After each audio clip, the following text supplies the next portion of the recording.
Samsø, and we have interviewed Kasper and Gulam, and they will tell us a bit about how it was here.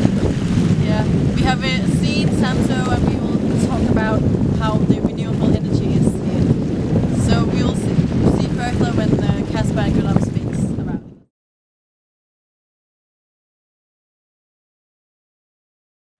What do you think of Samsø as a renewable energy island? I think that it's a good idea that Samsø is trying to help the environment by choosing renewable energy as their main source. I think that it's a good idea that they have chosen to use the nature as their main source to energy instead of fossil fuel like we do in the rest of the world. Yeah.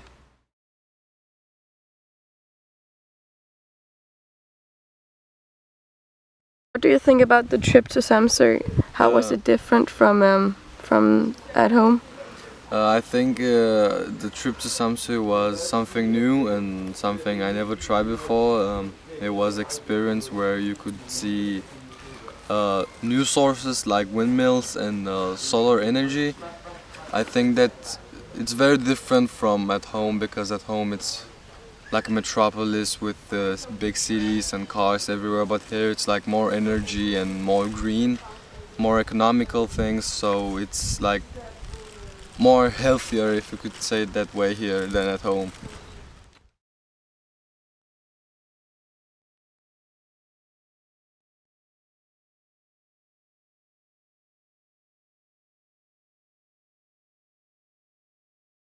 Kører jo hele døgnet, de fleste af bilerne.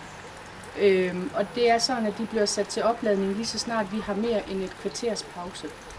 Så kører vi dem herind og sætter dem til strøm. Lige nu, de biler vi har her, de kan køre ca. 150 km på en opladning. Så om sommeren er det ikke noget problem, fordi der kører vi måske 50 km, og så sætter vi dem til strøm igen. Og lige nu der har vi tager dem omkring 7:15 om morgenen, og så sætter vi dem til igen, når klokken er 11:15, fordi så går vi ind til frokostpause, så får de lige det der boost i en halv time, så kan de klare lidt flere kilometer. Det ved jeg ikke noget om endnu, fordi der har vi har faktisk lige fået dem her 1.7. Der fik vi de biler, vi har her. Vi har nogen, der holder længere hernede, som er lysegrå, som en Citroën C1. De kunne køre 35 km om vinteren, og det var fordi, vi skulle både have varme, og vi ville også gerne høre radio, vi skulle også have lys på. Så de kunne ikke køre så langt på en opladning, men de kunne også køre 120 km på en opladning, men bare ikke om vinteren.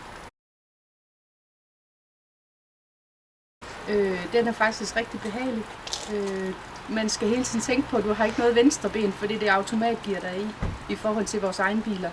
Så det er jo sådan, at de er faktisk rigtig behagelige. Du kan heller ikke mærke, hvis du kommer til at køre for hurtigt. Nej, dem har vi ikke nogen af, men vi ved udmærket godt, når de er her. Ja. Så er der givet melding rundt til øen om, at strisserne de er her, så der ved vi godt, hvornår vi skal køre. Nej, det er ikke fordi, vi kører stærkt. Folk de ser jo hurtigt, at det er en hjemmeplejebil og sådan noget, så ringer de jo ind på kontoret, hvis de synes, vi kører for hurtigt.